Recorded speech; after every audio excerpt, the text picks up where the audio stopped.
In this episode, we travel to Ljubljana, the capital of Slovenia, known for its charming old town, myths and legends of fairies and folklore. We caught a train from Venice across the top of Italy to the city of Trieste, where we changed trains on our way to the capital of the beautiful country of Slovenia, Ljubljana. Slovenia is a country bordered in the north by Austria, in the east by Hungary, and in the south by Croatia. Today we're at a castle. Not just any castle. This castle is called Ljubljana Castle. Ljubljana being the capital of Slovenia. This castle was first built in the 11th century, so it's quite some time ago, and it's had several refurbishments along the way. But we'll get back into that as we explore Ljubljana Castle. Ljubljana Castle is located on Castle Hill above downtown Ljubljana. It is a key landmark of the town and is Ljubljana's main attraction. Originally a medieval fortress, it was probably constructed around the 11th century and was rebuilt in the 12th century. It acquired its present outline with an almost complete overhaul in the 15th century, whereas the majority of the buildings date to the 16th and 17th centuries. The castle is a contemporary castle with a very rich history, and it offers an outstanding view over the city. It is a rich world of historical, cultural and other main attractions, and is used as a major cultural venue today.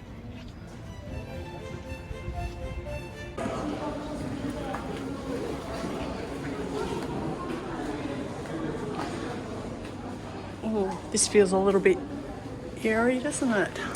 Imagine being in an open-air prison cell. So the snow, the rain, everything would come in. It wouldn't be that comfortable, would it? No. You'd have to be a good person all the time. I'd hate to be stuck here. You'd have no chance. Thank you.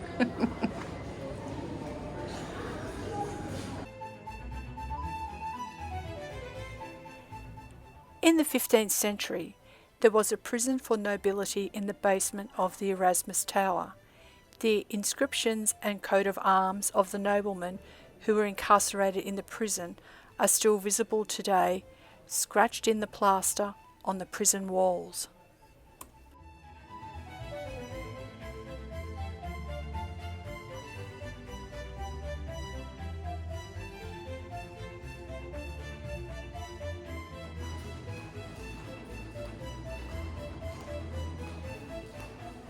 We found some beautiful artwork as well as puppetry, all within Ljubljana Castle.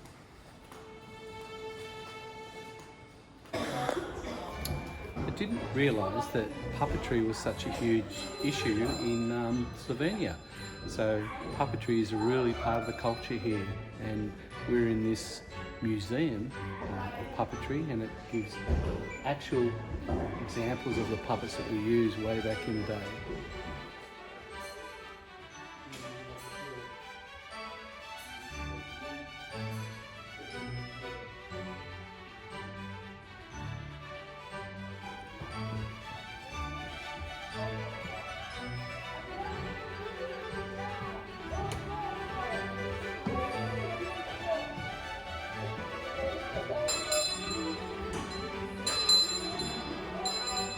Well, look who's here, the new puppeteer.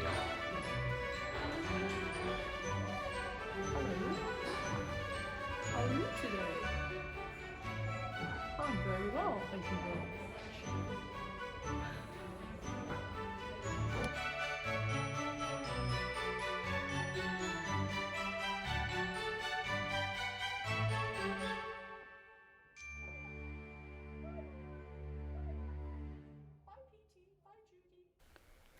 Once upon a time, there was a lush, fertile valley, and in the very centre of that valley was a small hill.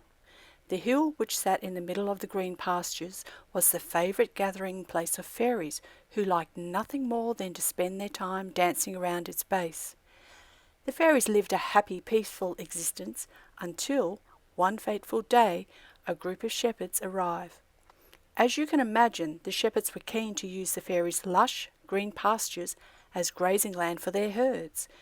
The fairies were most upset to this most obvious invasion of their peace, and, after a bit of a conflab, opted to flood the entire valley. To this day, the only part of the valley that remains visible is Fairy Rock, the small hill around which the fairies dance. This is the legend of how Lake Bled came to be. These traditional boats are called Pletna boats that are used to ride on the lake out to Bled Island. The boats are made by locals and have a long history dating back to 1590. Pletna boats are wooden flat-bottomed boats similar to the Venetian gondolas. Once upon a time, a young widow lived in the castle Bled. Her husband was killed by robbers, so she gathered all her gold and silver and had a bell for the chapel on the island cast to his memory. When the bell was taken to the island, a strong storm steered about. The boat capsized, the boatmen drowned, and the little bell sank. Nowadays, the little bell's ringing can be heard from the depth of the lake at still and clear nights. The young widow went to Rome and entered a nunnery. After her death, the Pope sent another little bell to the church on the island, every wish being in people's mind while pulling the bell may be fulfilled these days. Well, I think that's enough storytelling time, as we have got a very steep hill to climb to get to the very top of Bled Castle.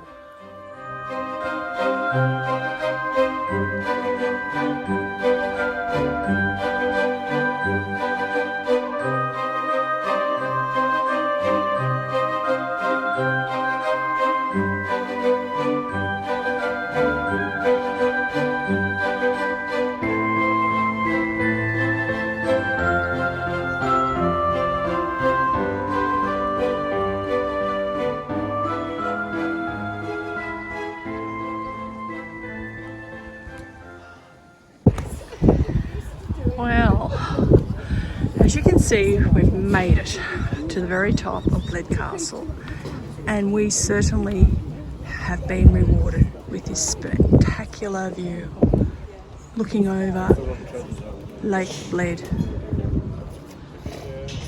Absolutely gorgeous.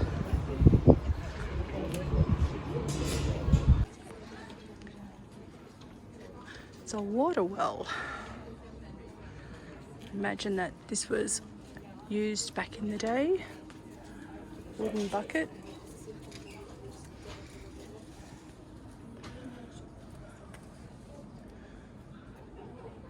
Do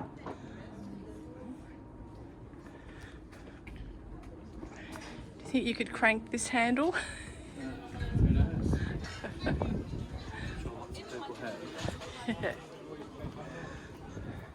Bled Castle dates back to the 11th century and sits high on a hill above the city of Bled.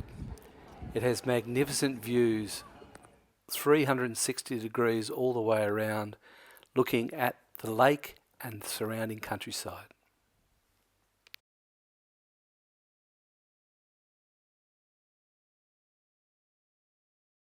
We've had a great time exploring Bled Castle, and now we've got the less arduous trip back down the track onto our next adventure, exploring Vitkar Gorge. Nice walk, isn't it? Lovely. Better coming down than going up. Yeah. Beautiful in the shade. I'm not sure whether these are stinging nettles or poison ivy or not. Steering clear of them. That's a good idea.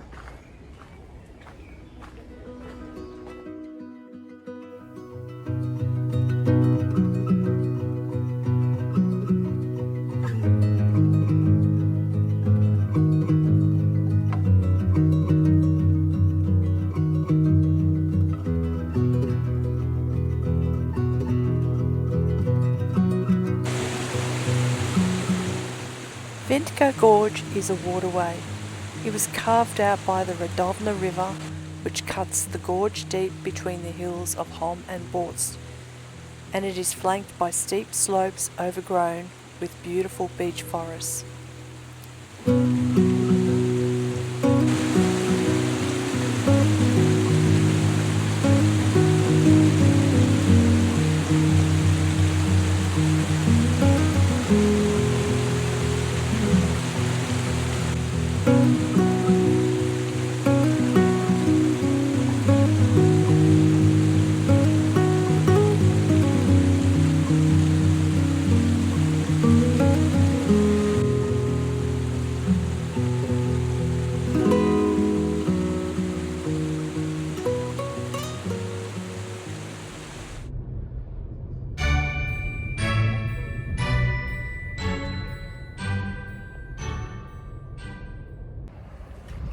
Well, we're in a very, very special place in Slovenia. It's a town called Ptuj, and it's spelt P-T-U-J.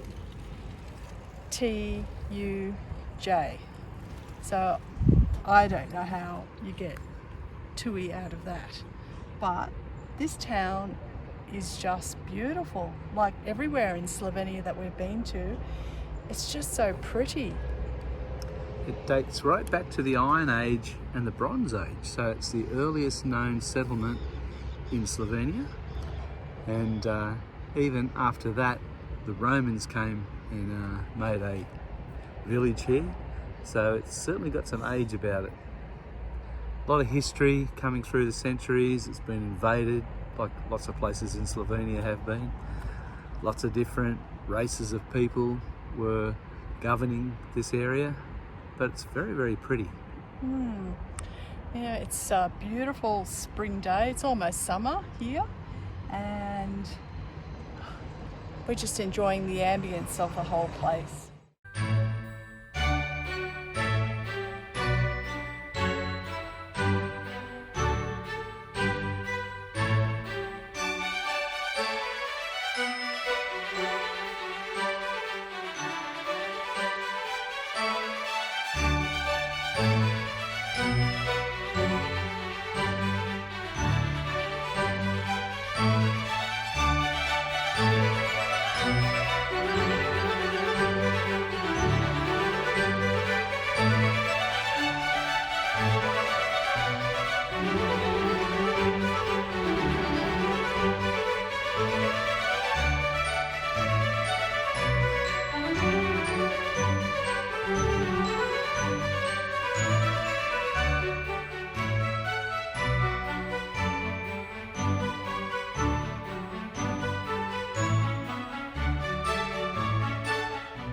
Every year at the end of August, Ptuj hosts the International Festival Days of Poetry and Wine.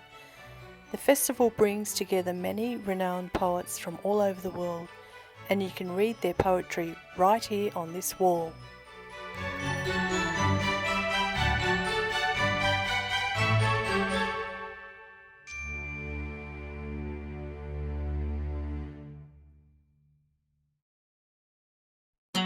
In our next episode, we travel to Budapest in Hungary and to Prague in the Czech Republic.